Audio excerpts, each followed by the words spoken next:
Just Bead It. I am back today with another tutorial, or well, today it's kind of a surprise. I have a guest instead of a project, and we're going to be doing a beginner class. So say hello to Cindy, the owner of Just Bead It. Beginner class. Take one. Take 45. No. Take one. So basically what this is it's just kind of an overview of things, just to kind of get you familiar with the different tools, the different things that are used in beading. I'm going to just start out by talking about different kinds of thread. Silk thread is this. I got a lot. We got a few. We got any color. This is called Griffin cord. And it's really cool because it's silk, so you use it for pearls and things like that. And it has a needle built into it. So, because pearls are notoriously small hole, and it's really difficult to use a needle and thread. So these have a built-in needle, which is just awesome. If you were getting this, this is why I'm here. I'm here to ask all the questions that you would ask because you are trying to learn just like me. So we're leaning into curiosity, and let's see. The needle is here, so I would probably bend this back. Like you would tear it, actually. And that's then the easiest way. There. It, This is, so it's not a traditional needle. With your nail. It's literally like it's braided. A piece of wire almost. I don't know how close I can get that. But, and then it's straight attached, and so you could, it makes it a lot easier. And people are for knotting. Okay. It's in different gauges too, just like the wire silk does. So it comes in thinner and thicker and so on. Oh, here we go. This is silk. So this is what we call Nymo thread. It comes in a little spool. Nymo? Nymo, N-Y-M-O. Not Nemo. No, well, you can call it Nemo. I don't care what you call it. It's all the same to me. All right. But anyway, so this comes on a little spool. A bobbin is what they call it. Yeah. You can get larger spools or whatever, but most of the time people just buy bobbins.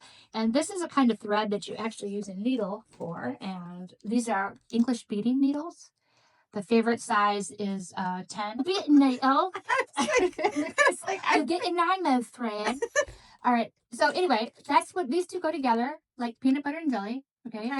And they have very small hole needles, so they're a little tricky to get threaded. But after you do it a few times, it's easy. What you would use to do this type of thing, you're doing seed bead work, it's called, okay, or patterned work. You know, it's not just typical strain. You're actually sewing these things together. This is stretchy, and it's clear. And it's called jelly cord. And a lot of people make the little stretchy bracelets with stretchy bracelets. Yeah. That's the thing. And we really love this stuff. This is a 0.8 millimeter. They make it smaller, like a 0.5, but I prefer the 0.8 over anything. It'll fit pretty much any bead, and it won't break. 0.5 is a little too thin for my taste. I just feel like it breaks. What breaks all the time? I feel like people are always breaking elastics. Yeah, it's usually the 0.5. Okay. Yeah. Okay. And this stuff, you just knot it. And usually what we'll do is just knot it really hard, and then we'll put a little dab of super glue on the knot, and that keeps the knot. E6000 glue? No, not E6000. Why? Because it takes too long to dry. Okay. So super glue, you put it on there, and you know it dries. Otherwise, you'll be sitting here like this for like 2 days. Your fingers. Really don't. Satin cord is this type of cord. It's got a real silky feel to it. So now, no offense to rats, but this is called rat tail cord. Okay. And then this is a 2 millimeter. I like it a lot. I know. And then the 1 millimeter is called mouse tail. So, ew, you are. Anyway, this is just a cord that you use for, you know, putting a pendant on. It reminds me of the 90s or something. Of cord or leather and just like a big pendant. Around the coast, we did a lot of pendants. We had a thing that was pick a pendant, pick a cord, and we did that a lot. Macrame or hemp, everybody knows that. You know, I think they do. Okay, everybody. Are you everybody? But anyway, it's jute, hemp, macrame, you know, all that stuff that you see. Bead shop. Go to the bead or shop. A hardware store. Do they have hemp at hardware stores? I think kind of like hemp at hardware stores. Okay, wait a minute. Yes, we are. Stop. We're starting. No. Okay. Oh, it didn't stop. Good. Anyway, I don't think we should stop. Okay, so anyhow, this is leather. Do I need to explain what leather is? All right, here's 2 millimeter leather. Also reminds me of the 90s. Yeah, I can see that. Although this is a really cool one. I don't know if you can see it, but it's called like brushed denim. So it kind of has a really cool vintage look. Yeah, and this is really, really pretty. And we get a lot of guys that use leather. Okay, a lot of pendant guys, right? They just want a single thing. Yeah. A horn of butts at your window. The wire this is really cool stuff. I'm just gonna open it. All right, so if I can get my fingers to it. It's like a slinky. That's what it reminds me of. Yeah, right? it is like a slinky. So, anyway, this holds its shape. It holds its form. And they come in different kinds of amounts like this. And it's actually sold by the weight. So the heavier, the more loops you get. But you can cut it to however many loops you want, throw your beads on there, and then you just roll over the ends. Okay. So this is super simple stuff and really fun to work with. Great for kids too, because they can, do it too. So that's what memory Could is. I have made a blinged out slinky? You could have. You probably would have. I probably would have. Okay. I would have. If you'd been alive. If I- Slinky. Okay. Yeah. Now this is the most important stuff you're going to use. This is something called bead along. And this is 7-strand, which is the least expensive. And I use it 99 times out of 100. Sometimes I think that the beading world, they really oversell stuff that isn't really necessary. Yeah. It's plenty flexible to do whatever you want to do. This is 7? Yeah, it's 7 right on the top. And 7 means there's 7 strands of stainless steel inside, twisted together with a nylon coating over the top, or plastic coating, whatever you want to look at it. But it's great stuff, and it feels a little stiffer when you're feeling it. You kind of go, really? Is that going to work? But then when you get it strong, you feel like almost like you've done it with thread. I mean, not quite that flexible. And this you finish with crimps. Yep, and this one you're going to use crimp beads, and we're going to show you how to do that. But different strands. So you have like a 19-strand, and you have a 49-strand. So if it's 19, it has 19 strands in there with a twisted together with a nylon coat. You are so smart. Did you go to college? So we're keeping that. We're totally keeping. The thing is this is like, I think it's like 6-pound test. So that's like a gallon of milk or better hanging around your neck, right? This is like all you need. The 19-strand, it's stronger. But the thing that most people need it for, not so much the strength as it is the flexibility. So 19. the more strands, the more flexible it is. Oh. Okay. Now, if I got a Mongo set of beads and they're super heavy stones or something, most of the time I'll just go ahead and use the 49. Comes with her favorite stuff, with her rock around the neck. Yeah. Oh my God, you're gonna get that one. Now that's a perfect though. Hello. But see, now I'm not an amateur. But they knotted it. See, I know. Because it looks good. This is about this. This was either real delicate or like I can't get it. Or like I put this on and then I said to Don't Cindy, wear that while you're swimming. Okay, just a tip. I was like, that's just about perfect. I love that. Straight to the bottom. This is what you use 49. Yeah. Let's talk tool. All right, wait. Take 650. No, this is only our first tool take. Our first tool take. We're like tool time. This is a round nose, just like it says. It's round all the way around. Tricky. Imagine. Yeah. So this is what we're going to use to make the round loops on earrings. Okay, where that earring part fits. This is a chain nose, what were you calling it? I call them a slant nose, a taper nose. That's why. Chain nose. You're welcome. A tapered works pretty good. Tapered nose is. I mean, that's not like they're not called that, but I would know what you meant by that. Well, so they're flat. She didn't like it when I called them that. They're flat on the inside, but they're not blunt tipped. They're tapered tip. I like tapered. That's a good word. But they're technically called a chain nose plier. You're going to want those for sure. This is a flat nose plier, but see, it has a blunt tip. Square tip. Those you can use for opening and closing jump rings. It's not totally necessary. I love those. I know. For opening and closing jump rings, they're really nice. But you can use your chain nose to do that too. Yeah. So if you don't want to spend the extra. I think this gives me more control. Let's just do it right now. Okay. When you open and close a jump ring, so here's a jump ring. See it. But it gives you, it takes up almost half the jump ring, right? Yeah. When you open and close a jump ring, you always twist. You never pull apart. You'll never get it back together. But what's nice about that is when you use a tapered plier, especially with a harder jump ring, like an iron jump ring, you'll tend to warp them. Where this holds the whole thing flat, so there's no chance of you really warping it. So they are really good for that. But you can get away with 2 chain. This is a flex cutter. And that you use for flex wire. That's kind of what this stuff is called, flex wire, by the way. Do not get tiger tail. All right, don't get tiger tail. Get bead along or soft flex, but don't get tiger tail. Tiger tail is nasty. So that's what cuts that. Don't use these on head pins. Sterling and gold, you could probably use them on because that's a very soft material. But if head pins, like we carry brass head pins and we carry iron head pins for different reasons, but you're going to start chipping these up. But we use these in all of our videos because the head pins, and I always say it, I think when I use them, they're soft, and that's why it's okay. Right. Because you don't want to. It just depends on the hardness of, and you'll be able to tell. Yeah. And then this Mongo thing here is actually my favorite, believe it or not. Like I've had the same pair for, I don't know, 10, 15 years. And you can cut flex wire with these things, and you can cut head pins with these things. Wire cutter. And they don't chip. Or it's just don't get dull. It's just a heavy duty wire cutter, and I can cut chain with these. Yeah. And then go cut flex wire with them. Yeah. So those are basic pliers. This is a fun one. And these come in different sizes. I have one of those. And these are metal punches, and you can punch just about anything with those, and you use them just like a paper punch. So if you got a piece where you need a hole to put a jump ring in so you can attach it, you know, make a pendant or whatever, I use these all the time. Here are all the basic tools, ideally, that you would have. Round nose. Chain nose. I thought you were going to test taper nose.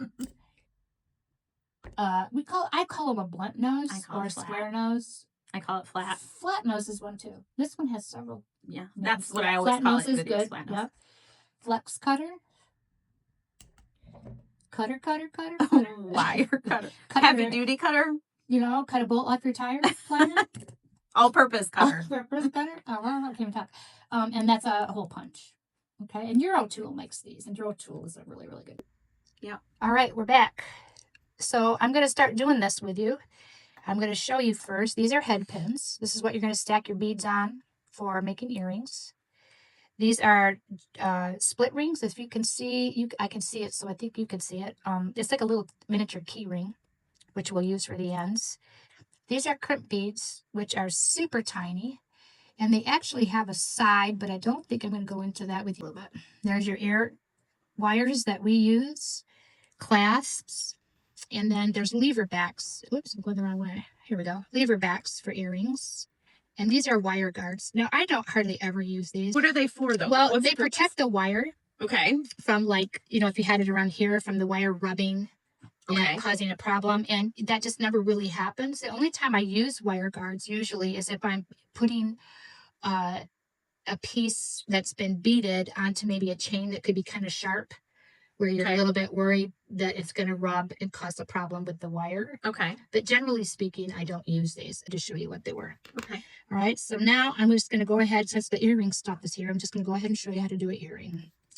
And these are just random beads. I'm not doing any kind of pattern. I'm just grabbing and showing. So there's no, you know, rhyme or reason to the beads. We're leaning into curiosity. We're just throwing them on. All right. So here's your head. Whoops, go wrong way. Here's your head pin. So I'm just pretending like this is the earring we're going to make. This would be a big earring. But I got bigger beads so I could make it maybe a little more clear for you. So there's your beads. Now here's an important step. Your chain nose plier, your tapered plier. Go up to the bead and bend it 90 degrees. Don't forget that part, because you'll get a really funny looking loop if you don't do that 90-degree bend. So, and then you cut it. So, and then the pin, the round nose plier, it should be flush here. And then I usually put it a little left of center. And then I'll hold the pin against my hand to kind of brace it. And then I'll roll my wrist forward. Okay, now don't push your wrist forward, roll your wrist forward. Otherwise, this nice little, if I can get it over there, nice little loop that we got, see that nice back loop?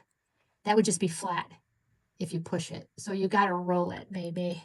Roll with it, baby. So there's your loop, nothing to it. And then these are my favorite ear wires because they're simple. And you just pop it on. And then I push the pin down. And I go to the side a little bit and then push back over, because that way you get a nice tight fit. All right. Now, if for some reason this loop, you made it small and you can't fit it over that little ball, just go in from the other side. Just go in from this side and around and down. So either way, it'll be fine. That's how you do an earring.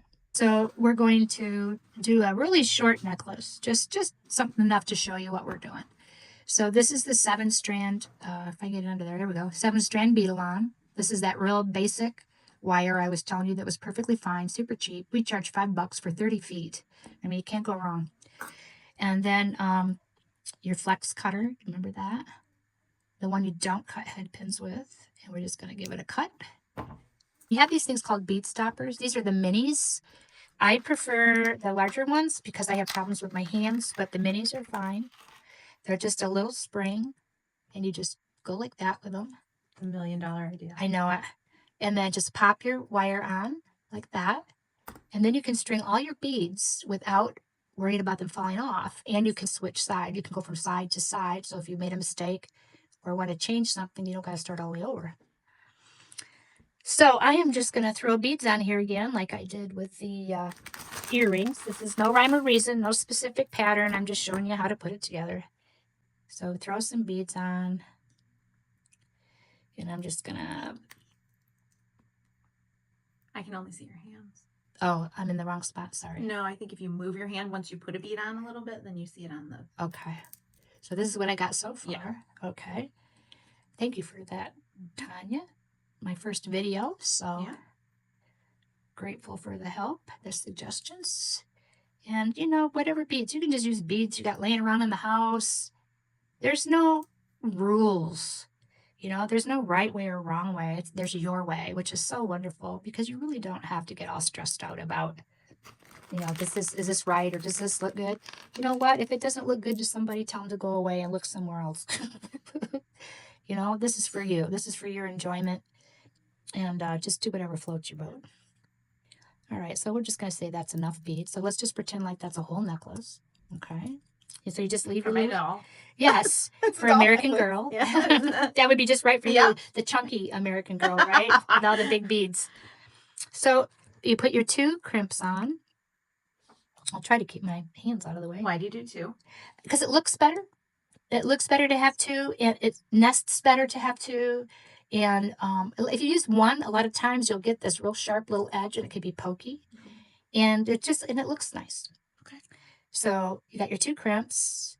You got your clasp or whatever. You go back through the crimps, right? And when you get a little tail about yay big, just hold it with your thumb and pull the other one. All right? And that's about how big you want your loop. You don't want to pull it super tight. I've seen that a lot, like at craft shows and stuff, when people have made something and that thing is just snug as tight as could be on there, and that's totally wrong. Mm-hmm. You will wear that nylon coating. Yeah. Oh, I'm sorry. There you go. See that? You will wear that nylon coating off from this moving around if you do that. So don't do that. And then I've seen some people where the loop is so big, it's like where you think you're clasping the wrong side. But so just like this, you know, just be about 1/8 of an inch, maybe a little more. And then you take your tapered nose, which we were talking about, right? Chain nose is what they're actually called. And then you go in there, hold that with your nail. Hold those 2 together with your nail so they don't split. Then smash it as hard as you can that way. Come around to this side and smash it that side too. That way you get a good crease on both sides. And see how nice that looks? Wait a minute, I'll get it turned around here. See? It looks great. And then you won't get any pokey. And then tuck the tail in. Yeah. Sorry, I'm not used to looking at the camera and my hands at the same time. So you just hide that tail in there. You will have no pokey that way. And then you can see you're just sliding them all down. And then you take your bead stopper off. Grab 2 crimps, always 2.